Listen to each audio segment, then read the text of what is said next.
Hey, I'm Robyn and I am the Green Smoothie Girl, and I am here today with my little boy Tennyson. He's 10 years old, he's in 5th grade, and he's my youngest child of 4. And today what we're talking about is how to talk to your kids about nutrition. Does your mom ever talk to you about nutrition? Yeah? Like a few times? More than, oh, okay.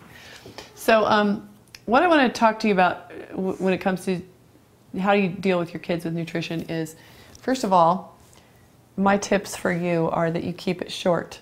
I employ what I call the drip method, which is we talk a little bit about nutrition and we don't go on and on and on. Otherwise it's a lecture and they tune you out.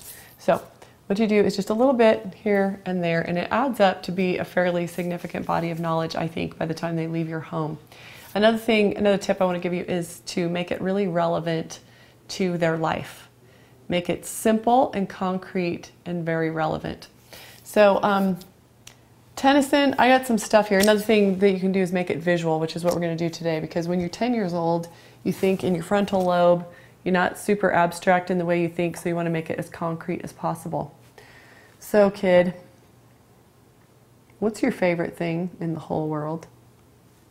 Sports. Sports, right? You're kind of like all about it.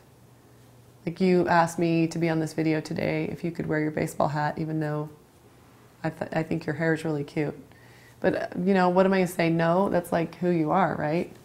Boston Red Sox, we went and toured Fenway Park last summer, huh? So what are your favorite sports? Basketball and baseball. Basketball and baseball. Basketball and baseball are your favorites, right? But you and I, we do a sport together all the time, don't we? Like maybe tomorrow? What are we gonna do? Skiing. Skiing. And we do it a lot, huh? And what have you started to do as you get to be a better skier? Back mountain. Back mountain. We ski on the back mountain of Sundance, which, you know, the first year we were skiing, it was kind of scary to you, right? You're not scared of it now, huh? But like, what are you starting to do? And jumps. Yeah, like little ones, right? So we're starting to go off of little jumps. Okay, so let me tell you something. What do you need to be able to stay strong? Like what's inside your like skin and muscle and guts? What's on the way inside? Cells.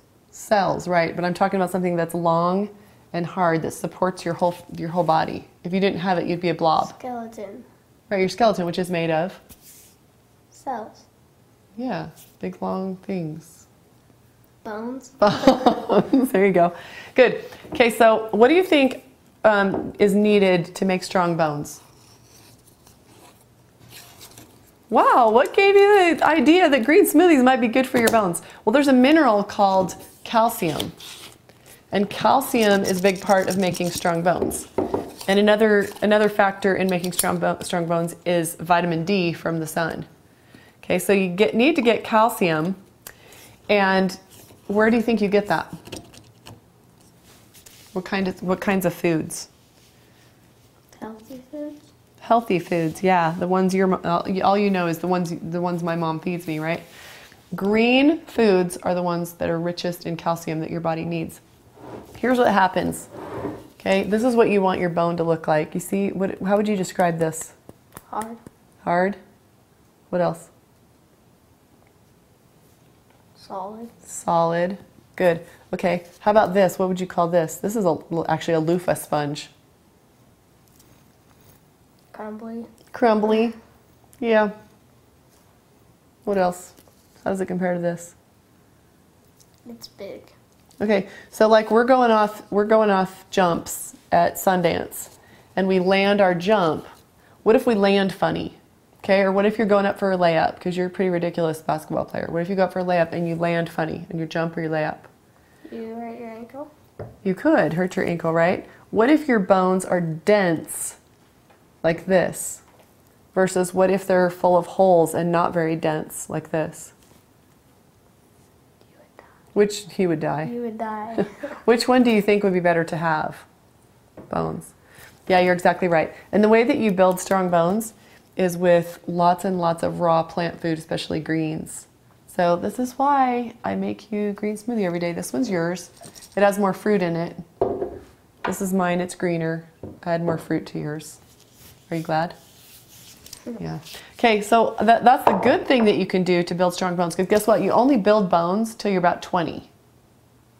And then after you're 20, you are starting to lose bone mass and become more spongy like this. So very, very worst thing you could do for your bones. Guess what it is? What gave that away? What makes you think of Coca-Cola? Okay. This drink versus this drink. Did you know that kids who drink soda regularly are 3 to 4 times more likely to break a bone than kids who don't? Have you ever broken a bone? Has anybody in our family ever broken a bone? Just Libby, who fell off of a 6-foot slide, huh, when she was really little. Did you know that if you put a penny in Coke, that the acid will eventually eat your penny up? What? I know, huh? What do you think it's doing inside your stomach? Eating it? Eating it. Yeah, what it's doing is inside your bones is it's actually eating bone, because there's so much phosphorus in soda that your body's having to scramble to neutralize it, and it's actually robbing the calcium from your bones. So guess what happens if you land funny making a layup? You will hurt your ankle? Yeah, and if you break a bone, you're out for the season. Like If you have strong bone, you just go, ooh, ouch, and you keep going. Dante West? Who? Dante West? Dante West? Is he in the NBA? Dante West? Yeah, he broke his wrist on the layup. Oh, maybe you should. Something happened and he broke his wrist. Oh, maybe you should write him a letter and tell him to stop drinking soda. Okay, so what are we going to drink every day with no complaining? Yeah, because it matters. It matters what kind of athlete you are, right? You know what else? Drinking soda robs your red blood cells of oxygen. So you don't have good oxygen exchange. So the kids who are drinking sodas are inferior athletes to the kids who nourish their body with the right stuff. A lot of salads, a lot of fruits and vegetables, whole grains, beans, stuff like that.